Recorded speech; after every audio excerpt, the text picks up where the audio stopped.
So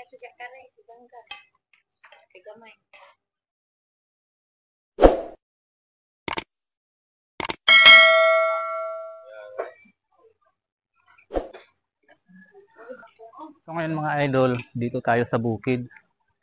So magluluto tayo ng karning kambing. So nagkatay tayo ng kambing kanina mga idol, hindi na natin pinakita.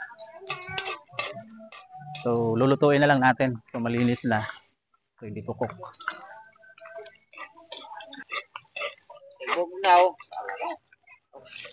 So ito yung niluto nila mga idol.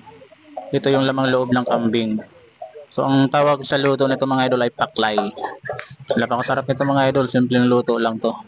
Ginigisa lang yung lamang loob, tapos titimplahan lang. So pagkatapos nito mga idol, saka natin lulutuin yung kalderita. So ganito yung buhay dito sa probinsya mga idol, napakatahimik, simple lang. Malayo sa gulo. So isang kambing lang to mga idol yung kinatay natin. So dalawang putahe lang to mga idol, kalderita at saka yung paklay. Yung lamang loob, diluto nila ng paklay. Tapos yung purong laman mga idol, lahat ng laman, lulutuin natin lang kalderita.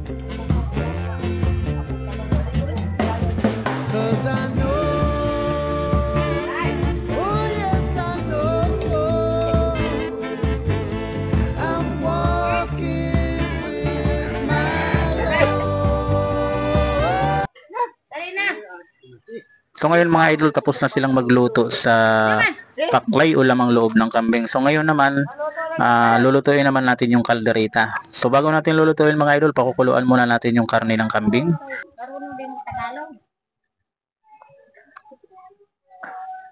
Papakuluan muna natin mga idol para matanggal yung amoy.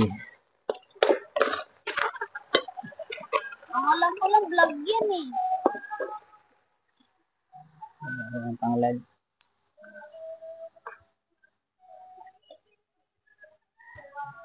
Pinakuluan lang natin mga idol ng tanglad at saka Sprite. Pagkatapos nating pakuluan, pag lumambot na ng konti, saka naman siya lulutuin ng panibagong luto. Then mga idol, lilipat natin ng kawali. Maliit yung kawali. So papalitan natin ng malaki.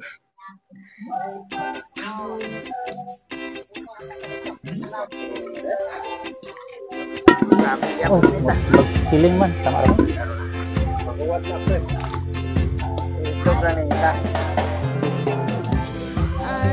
Halo ilaw.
So ayan mga idol, pinakuluan natin ng tanglad sa Sprite. Pagkatapos natin pakuluan, tatanggalin natin yung sabaw, tapos saka na natin igigisa. So napakasarap nito mga idol, walang amoy.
So ngayon mga idol, pagkatapos natin pakuluan, natanggal na natin yung sabaw, saka na naman natin siya lulutuin.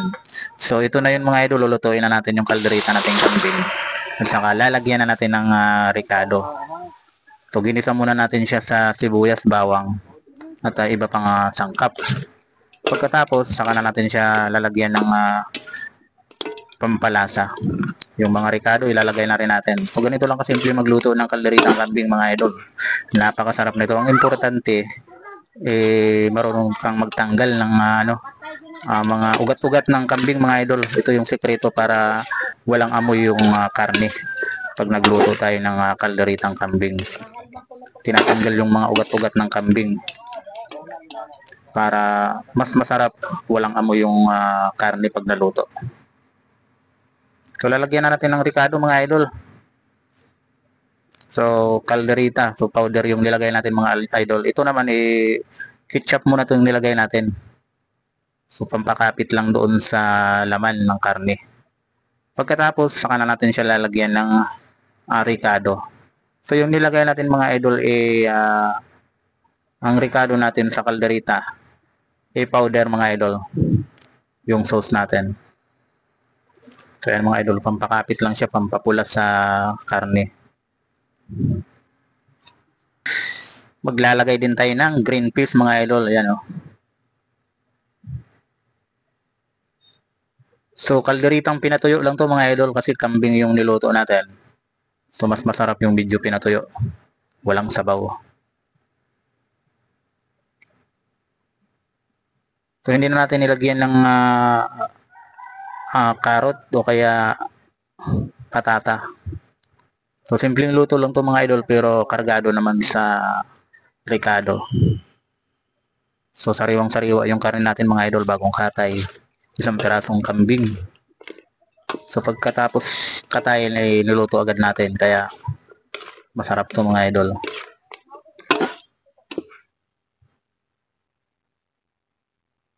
Ito na mga idol, ito yung powder natin na kaldereta. So ayan. So powder siya mga idol, tapos lagyan lang natin ng kaunting tubig. So parang sauce na rin yung kinalabasan. Hahaluin lang natin. So pinatuyo ito mga idol. Mas masarap sa kalderetang kambing pag pinatuyo.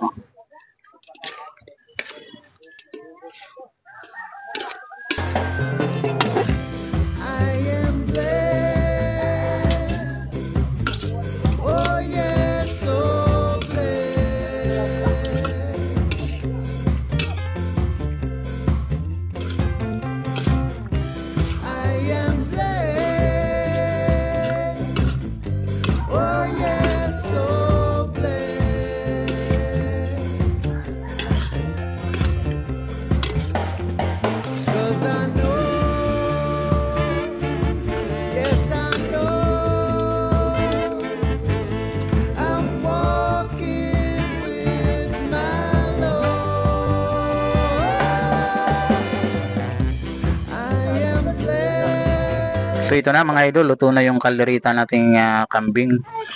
So ngayon titikman natin.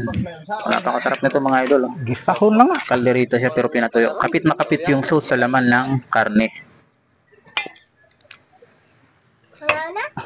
So ito mga idol, luto daw. So titikman natin.